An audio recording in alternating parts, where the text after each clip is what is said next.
Hello and welcome to Forever Blues, the latest in a series of podcasts on everything that's to do with Birmingham City Football Club, with myself, Neil Moxley, and my co-host, Colin Tattum.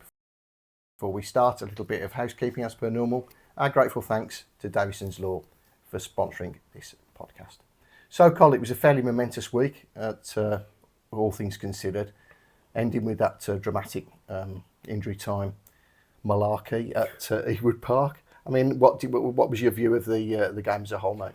Obviously, the finale was pretty incredible, wasn't it? To win in the 8th minute of 11th minute of added time. First away win, first win of the season, first away win. It was just a pretty incredible game. It was, I'd say, there was not much in it up until Blackburn scored. It was, Blues were okay. Chris Davies felt they were in control, and you know, Blackburn didn't really trouble Blues as such.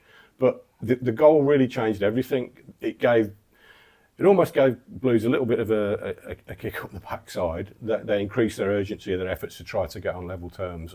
And then the series of events leading up to what transpired was, I don't think you can't plan for it. It's what makes football beautiful, doesn't it? Yeah. What makes these endings were pretty incredible.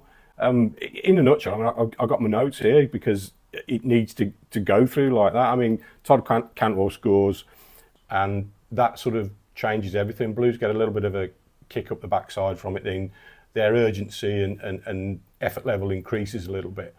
And Blackburn make a change. I'll just get my notes here. They brought on Lewis Miller for Ryan Hedges, and as Miller came on, he sort of indicated to everyone else, we'll go into a five at the back. Right. So they're like, right, we will protect this. We will take this. And then obviously Blues are knocking on the door. They're trying as hard as they can. And as it's ticking down to sort of the end of normal time, Chris Davies, bit of a gamble really, takes off Phil Neumann, throws on Willem Williamson, and I don't know if anyone was there. I'm not sure by that stage what the back four was. I didn't think it was a back four. Blues were going for it, and then Ethan Laird, you got to give him great credit. The way he wriggles and burrows his way down the byline to get the penalty. Jay Stansfield dispatches it, and I've got to say that's probably the best penalty I've seen Jay Stansfield take, because sometimes some of them are okay. It was a very, very well struck penalty, that one. Whipped into the corner. The keeper went the right way, but it had too much on it. And then again, the game took another twist. Blues realised it's like, oh, hold on, they were having to go for it again now, and Blues were under a lot of pressure, and Chris Davies rushed on Aaron Cashin, because obviously he'd just taken off Neumann, and then Blackburn sort of like were launching balls into the box, getting throw-ins, long throws into the box, corners, and Blues were under a heck of a lot of pressure. Ryan Alsop made a fantastic save, and then the sort of the defining moment, which was odd in its way, because the ball that came in that led to the corner, I think Cashin could probably have left it and it would have gone out for a goal kick, but it brushed off his chest. Obviously, as a defender, as you know, that if you're not sure, you get something on it, be safe. And then the corner played into the near post, Demarai Gray heads it, Ethan Laird brings the ball out, and then the next thing you see, I don't know, it's the Red Sea. You know, there's a flood of shirts pouring forward, and it's, hold on, Demarai Gray does absolutely brilliantly for me. He gets back on the ball, he carries the ball, and probably most of us were thinking, well, he should have whipped that in with his body streaming into the box, but he stopped, went again at Tavares, beat him, and rolled a beautiful ball, and Dykes got across his man, outstretches his left leg, and it goes in. 90 plus 8 minutes, 7,000 Blues fans at that end go absolutely bananas. What a finale. Yeah. Like I said, you can't plan for that, you can't script that, but that's what makes football beautiful. And there's something about winning like that when it's a bit chaotic, and if you do come on the positive side of that, it shows you that team has got something. Yeah. There's a little bit of an intangible there, but they've got something to win a game like that. Yeah, I mean, look, this might well bite me on the backside, but I think it could be a turning point for the season. And that sounds ridiculous just 2 games in, but the amount of confidence they will gain from that game is off the scale. You know, they've gone to Blackburn Rovers, as Chris Davis sort of said in his post-match interview. This is a competent Championship side. You know, they finished top half of the table, and Blues, you know, deserve something from it. I think that's fair. Whether they deserve 3 points, we could sit here and like debate it all day. But the top and bottom of it is they got the 3 points, and the great thing for me was, you know, when I saw seeing that goal, it was the fact that when you talk about a red tide, it sort of rekindled memories of me, the great Manchester United sides. I'm not making a comparison between, you know, Manchester United sides of yesteryear and obviously Blues of now, but the way that Andrei Kanchelskis, if people remember him, and Ryan Giggs, who people certainly will remember, used to belt forward. They hit 4th gear. There was no stopping and getting on and standing on the ball and waiting for backups. They just went for it, and that's what I loved about that goal. I haven't seen too many times when Blues have actually scored or have actually had that ability and that pace to get up the field that quickly. And Demarai Gray, bless him, somebody said to me when he came here, he's going to need to work on his fitness. He looks to me in pretty decent nick, the kid. Yeah, the quality that he showed and the composure in that telling moment, plus the fact to actually sprint, you know, 60, 70 yards to lead the charge was pretty incredible. And his contributions so far have been outstanding. And you can see the quality he's got. You can see it. Yeah, you can see it, and you can see that difference it makes. But like you said, at that stage of the game, to just pour forward like that, it shows a lot of staying power, a lot of fitness, and I think the manager touched upon it afterwards as well, that it's actual desire and character to want to go and win a game, to think we're not beaten, we're gonna have a go at this still. Yeah. On the flip side, from Blackburn's perspective, they were absolutely distraught to concede that goal, which ends up costing them you know, at least a point from their own corner. Yeah. Obviously, if as Blues fans we were watching that, we'd be like head in the hands. But give credit to, you know, to the away team in that respect. It just caught them unawares. And one thing I will say as well, I mean, we've given referees a little bit of stick this season, as everybody has, to be honest. And in the build-up to that run-in, Oliver Langford, in fairness to him, he could have brought play back. I think Sean McLaughlin tripped Laird as Laird was coming in field, but the ball breaks to Iwata, who sprays it out wide to Gray. He could easily have held play up and put the lad and stop that counter.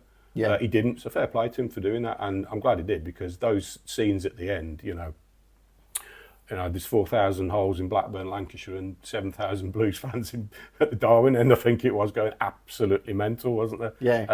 And like Chris Davies says afterwards, football, you know, it's not. Yes, it is about winning things, achievements, but it's also about memories, creating memories, and that's another memory that this manager and this group of players, has created. Yeah, I mean, I can't remember. I mean, I know there was that 2-2 when they were at Derby when we came back twice in injury time, but I can't remember us doing that before. Can you? Yeah, the only one, I think, the Martin O'Connor goal after about 90 plus 8 minutes. Against Manchester City. Yeah. I think it was 1-0 down 88 minutes, 90 plus 3, then 90 plus 8.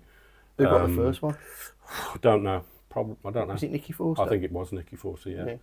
We haven't scripted that, have we? No, we haven't actually, no. Just for anybody out there, that's how much we know about these individuals we are. And the way football is now, that there's a lot of time that is being added on, especially in the second half. There was 8, if you remember, in the Ipswich Town game. Yeah.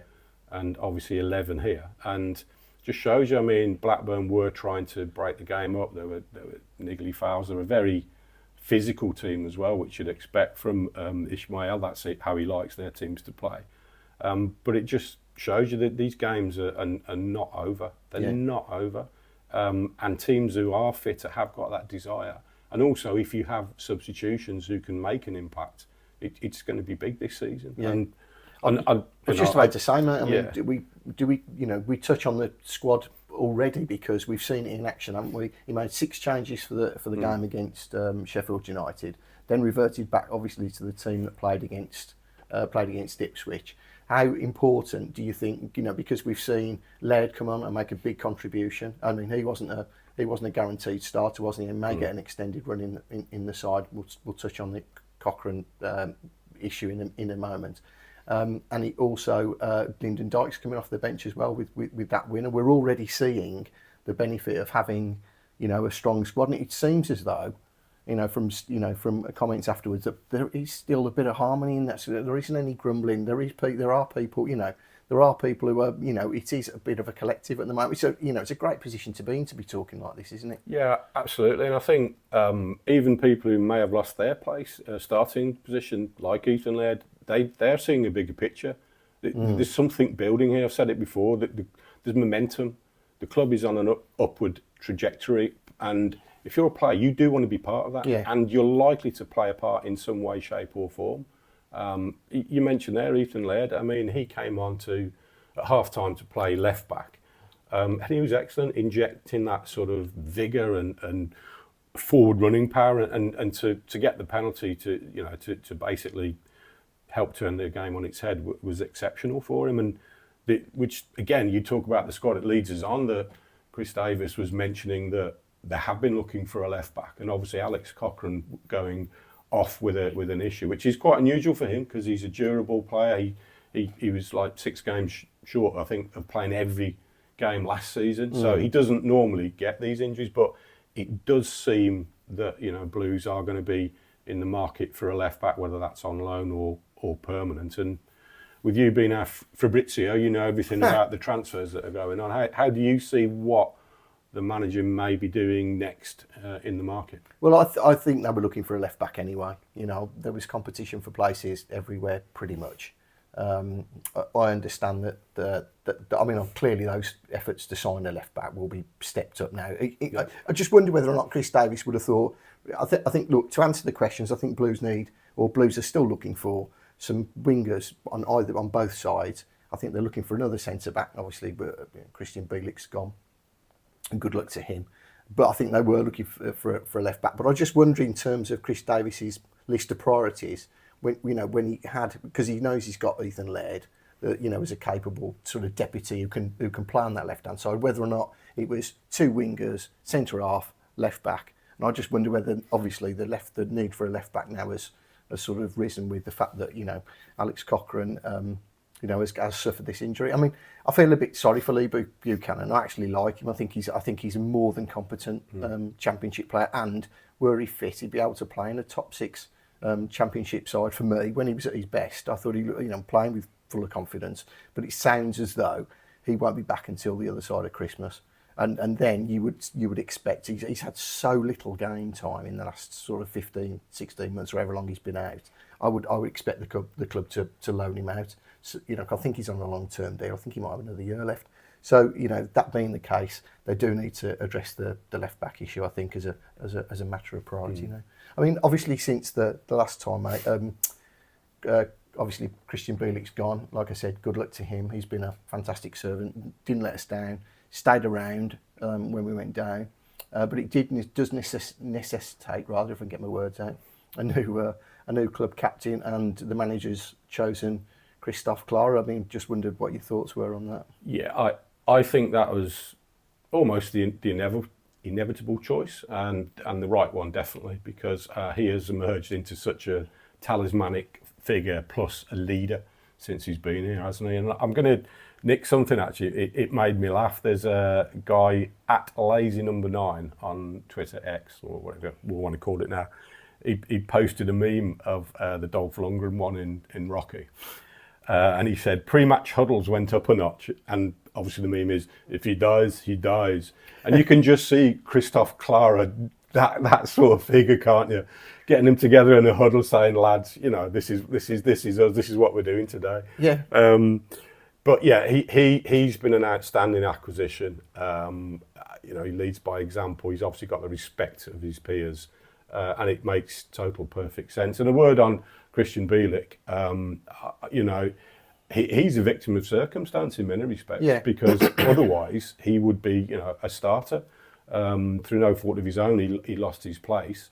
And although he's a versatile, very highly competent, quality player, Blues are in a position now whereby they think, okay, we will move him on. We'll take the 2 million or whatever it was. Because we believe we've got this in place and we can also go again. So that shows Blues are in a very good position whereby It's now not teams who are cherry picking their players and they can't do much about it. It's Blues' decision if they want to sell somebody of that calibre. Yeah, one thing I did, look, this isn't a slight on Krystian Bielik at all. I mean, I hope he'll do a good job for West Brom. I've got no doubt about that. Particularly if they want, I think his best position is holding in front of the, back four myself. But we'll see. But I want to touch on the fee. I thought it was a good fee for Blues. I mean, when was the last time we turned a trick on a player like that? We haven't really a lot.